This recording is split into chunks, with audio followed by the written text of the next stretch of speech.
David, and I'm here today with two-time world champion chromatic harmonica player CY Leo. And today we're going to give you Leo's 3 tips for intermediate players to progress your harmonica playing. The first one is going to be how to play fast, which everybody wants to play fast. I want to play fast. Second one is how to play slow, which is probably equally important, I'm guessing. And third is maybe most important, how to play beautifully. So Leo, what are your 3 tips? First, how to play fast. To play fast, actually, we always start from slow. So let's say if I want to practice, I can practice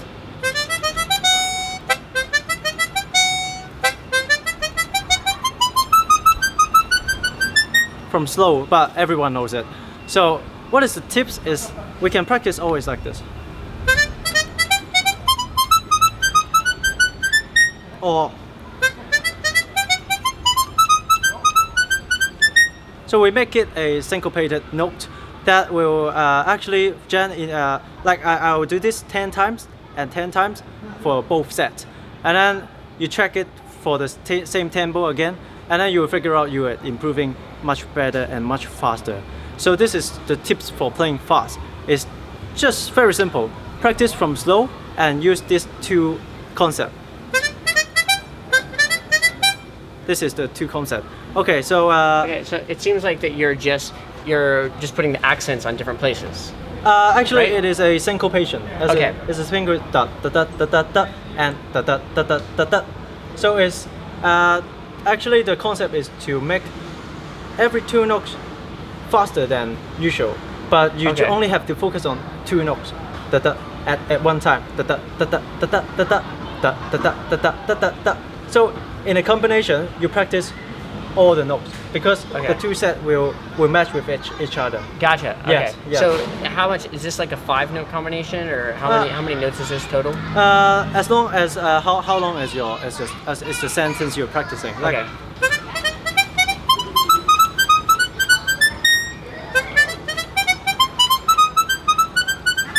Just like you know. Okay, so what's the original? Play it the original way. Yeah. So da da ba da ba. This is the original. Okay. And this is da da da da da da da da da da. So we are breaking every 2 notes into da da da da da da da da. Okay, gotcha. Yeah. So every other note you're playing twice as fast, basically. Kind of. Yeah. It can be written on the scores, which is a 8th note with a dot and the 16 notes da da da da da da. Okay. Yeah. And then the next time you switch it up and you do the other 2 notes. Yeah, the other way around. Okay, gotcha. Oh, yes. very interesting. Okay, Yes. cool. This is a very common practice in a lot of classical playing too, actually. Okay. Yes. So that's how to play fast. Yes. All right. So how do we play slow? It's all about basics, actually. We always get back to the basics. First thing is how you move. Like what we aim when we are playing slow is the legato note. Like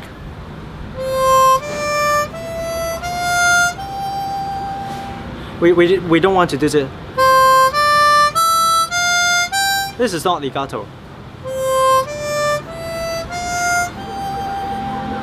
This is legato. So when we are playing legato, first thing, the hand. It has to be very slow.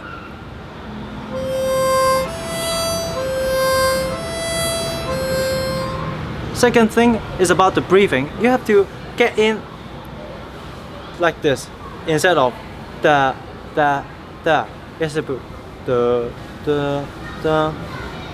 Okay, a wrong demonstration first.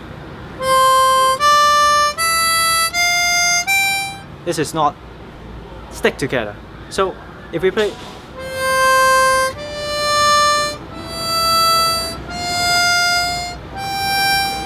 from like this, and if we go faster,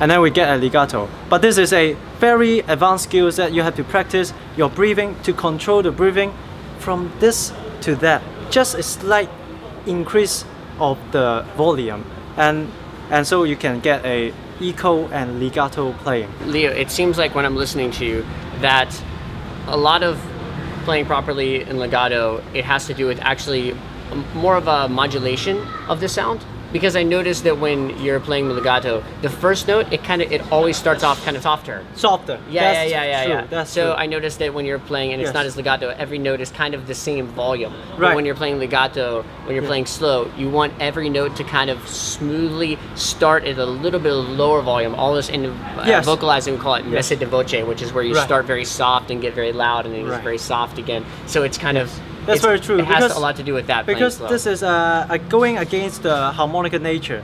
Because in every breathing, the rate, it is usually there is a natural attack there. Oh, okay. And the only way to solve it is to play it as soft as possible to begin the note, so you don't have the attack sound. This is the first step. Okay. And the second step is to make the tonality doesn't sound weird. You don't want to do this. This is no attack. This is legato, but it's weird. Okay. The best thing is to every note sounds like the same, but there's a slight softer starting. Yeah. Yes. Okay, very cool. Yeah, because I noticed every note kind of starts at the same softness and then rises to the same place. So it gets a smooth feel because Exactly. every note is the same soft to loud, soft to loud, soft Exactly. to loud. Oh, That's okay. very true. And the third thing is about how to play beautifully. We are right now at the Asia Pacific Harmonica Festival. I've witnessed a lot of players that are able to play notes very accurate. They play 100% accurate, but sometimes they forgot to think about the music itself. For me, to play beautiful is how you put a picture or how you put a story behind a song, especially for classical music. In a 7-minute song, it can't be just exciting. It can't be just sad. There must be something more. There could be a thinking behind. There could be a philosophy behind. There could be a story behind. Like when I play a song, I would think about, okay, I'm getting into Europe, and then I get a fight with another guy, and then after all we have a drink or whatever. Any kind of stories that match with that theme of the music. And when you play, you'll be focusing on the story and you get the emotion. You are the character. When you have the emotion, you express better and you tell a story, because that's all what music about. Music is not about playing every note accurate. It's about how to express yourself and how to inspire others. So to play beautifully is all about the soul and what you're thinking. It's never about notes. It's about a story. Here at the Asia Pacific Harmonica Festival, so many of the same pieces, Carmen Fantasy over and over, Turkish March, all of these same pieces over and over. But I guess the thing that really potentially can make them different is the story that each person is telling through that, and like having a specific story. So if someone's doing the Turkish March, are they thinking about a march into an army to take over a city? Are they thinking about marching to their girlfriend's house to break up with her? Like what is the march that they're doing? And actually maybe even writing that in your music as far as the actual lyric story of what you think that's supposed to be telling. Right. That to me, could make more of a specific artistic interpretation. That's Exactly. the only thing you really have that's going to make your playing different. Yes, right? definitely. So that makes sense. Very cool. Yes. That's a great tip, Leo. Yeah. Cool. I hope you guys enjoyed these. I hope this helps your harmonica playing.